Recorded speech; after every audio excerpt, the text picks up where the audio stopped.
It was Halloween night in the tiny town of St. Helena. 3 kids, old enough to go trick-or-treating without their parents, decided to skip Halloween heaven around Allen Street, where kids would come from miles around to clean up on the full-size candy bars, popcorn balls, giant Skittles, long Twizzlers, local chocolates, and all sorts of great treats. But that was kid stuff. They wanted a real Halloween scare. Now everybody knows the legend of the haunted house on Howell Mountain.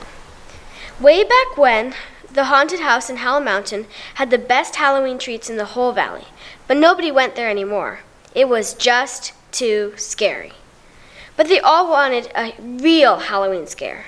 So Nicholas the Knight, Gigi the Ghost, and Brandon the Batman headed off to the haunted house on Howell Mountain.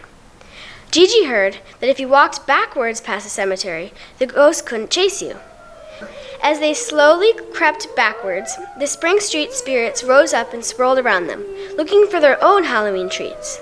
It was a little scary, but Gigi the Ghost scared them away with her hopping and jumping and ghostly screams. They headed down Pope Street, and as they started to cross the Pope Street Bridge, the Pope Street Pokies popped up, looking for treats. It was a little scary, but Nick the Knight pulled out his sword and said, "Who wants a nail trimming tonight?"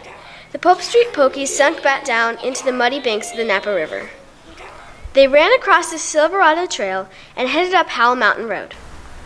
Then they heard a strange flapping noise approaching. The Vidovich vampire bats were out in the night looking for Halloween treats. Anything red. Red vines, red hots, red gummy worms. It was a little scary, but Brandon the Batman tossed his batarang into the air and it chased the Vidovich vampires away. They trudged up Howell Mountain Road until they finally reached the haunted house on Howell Mountain. Just as they started up the final path,